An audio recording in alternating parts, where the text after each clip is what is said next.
Saludos amigos y amigas, ¿qué tal? ¿Cómo están todos ustedes?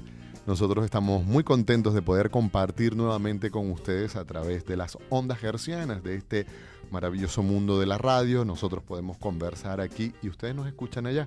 Hoy vamos a tener, como siempre, como todos los miércoles, un programa de interés, un programa para profundizar sobre temas que han estado presentes a lo largo de la historia de la humanidad. Y para ello contamos con un invitado especial hoy.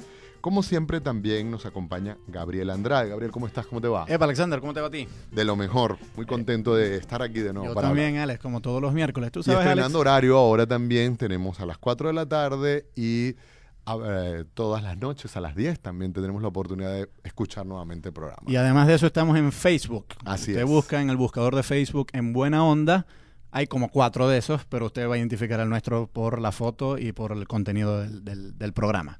Así es. Tú sabes, Alex, a mí no me gusta mucho hacer comentarios políticos y yo diría que yo tengo una valoración mixta de este gobierno. Creo que se han hecho cosas buenas, creo que se han hecho algunas cosas malas y sí creo que algunas instituciones democráticas en Venezuela están en peligro.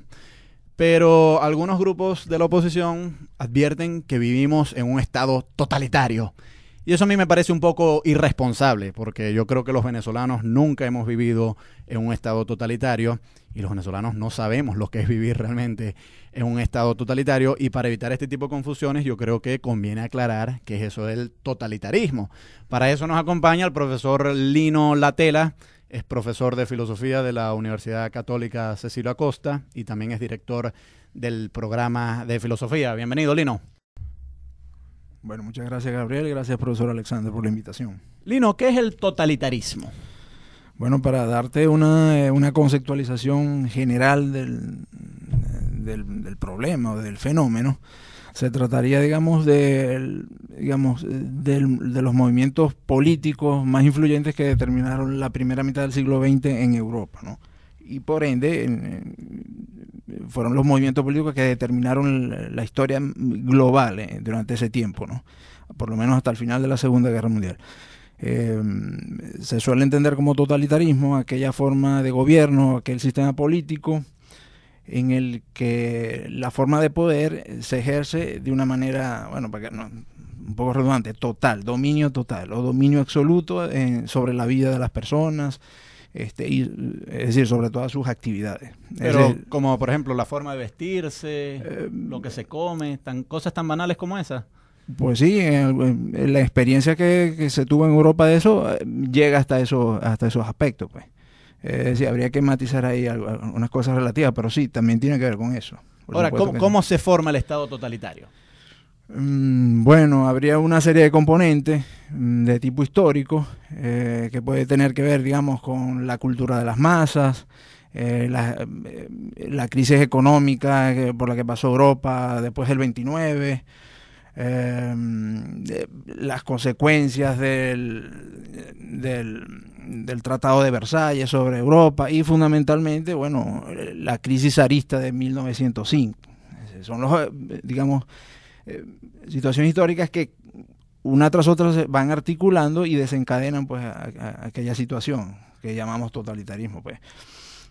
Bueno, Hannah Arendt, una filósofa importante alemana del siglo XX que se dedica y trasciende precisamente por esta interpretación de los totalitarismos, afirma que es un fenómeno sin precedentes en la historia humana. Es decir, antes cualquier forma de gobierno tiránica, dictatorial, parecida, no tiene las características que presentó el totalitarismo, ¿no?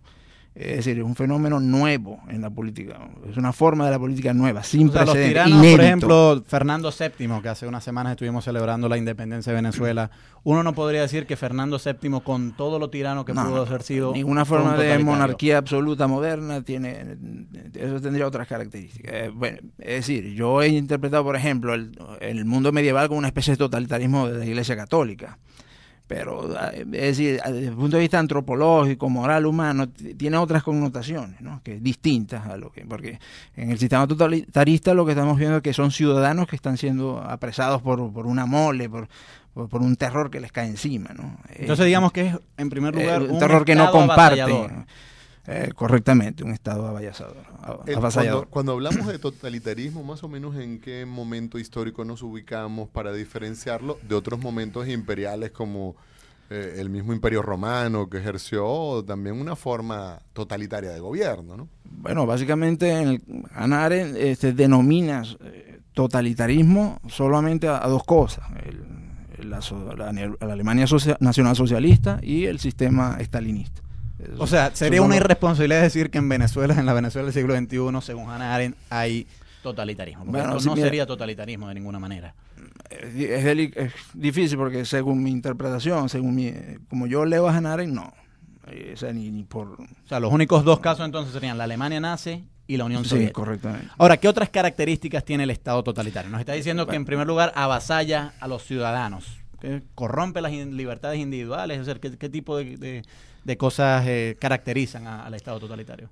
Bueno, eran sistemas corporativos, digamos, sistemas de manejo de masas. Fundamentalmente quien maneja a la masa es una figura carismática, ¿no? Que se vale de ciertos elementos, como puede ser la propaganda. La propia Hannah Arendt dice, bueno, los instrumentos fundamentales de los totalitarismos eran el impulso de un nacionalismo exacerbado, pues, que cohesionó a un pueblo. ¿Cómo se construye ese socialismo? ¿Se hace énfasis sobre las supuestas glorias del pasado? ¿Se enaltecen los símbolos, las banderas? Es decir, ¿de qué manera el Estado totalitario lleva a cabo su política propagandística? Bueno, sí, se utilizan elementos simbólicos que hacen referencia a la mitología. En el caso de Hitler, pues la idea de su nacionalismo estaba fundado en la unidad racial. Entonces se inventan o se descubren o se rescatan una serie de mitologías que tienen que ver, digamos, con la elaboración de la figura, digamos, de la nación alemana o del cuerpo de la nación alemana y todos sus propósitos, pues. Y en el caso de Italia, bueno, Mussolini también era jugaba con elementos nacionalistas, o sea, recogen del pasado, digamos, glorias, símbolos gloriosos, pero sobre todo hacen hincapié en que ese pasado, digamos, va a volver. Es decir, los nazis cuando... O sea, que hubo un pasado glorioso que se perdió y el Estado totalitario lo va a restituir. Exacto, sí. Se juegan con una serie de mitos para que en un momento de crisis, digamos, resalte la posibilidad otra vez de un levantamiento, digamos, cultural, grandioso. Pues. Ahora, Italia tenía esa posibilidad de construcción, digamos, simbólica, igual que Alemania. Pues. El elemento de cohesión es un factor fundamental, es decir, unir en torno a un nacionalismo a la gente, crear una energía, digamos, humana en torno a este eje nacionalista. Pero ¿qué ocurre con aquellos que no se pliegan? Es decir, ¿qué pasa con aquellos que dicen, no me interesa, esto no me llama la atención, esto no me motiva? Bueno, mira, en el análisis que hace Hannah Arendt, lo que pasó con la gente común y corriente, que no participaba en la política, o que no le importaba, era precisamente cuando la persona dice, esto a mí no me importa, esto a mí no me gusta, es cuando más está contribuyendo a la realización o sea, la apatía política propicia el Estado totalitario, según sí, lo posibilita, pues. Ahora, pero yo creo que la pregunta de Alexander iba por, bueno, pero ¿qué pasa con aquellos que no comulgan? Exacto, con la disidencia, con aquellos que no comulgan con el Estado totalitario. Bueno, en la experiencia, digamos... a mí me dicen, ponte una franela verde, y yo digo, no, yo no me quiero poner una franela verde. ¿Qué hace el Estado totalitario con esa gente?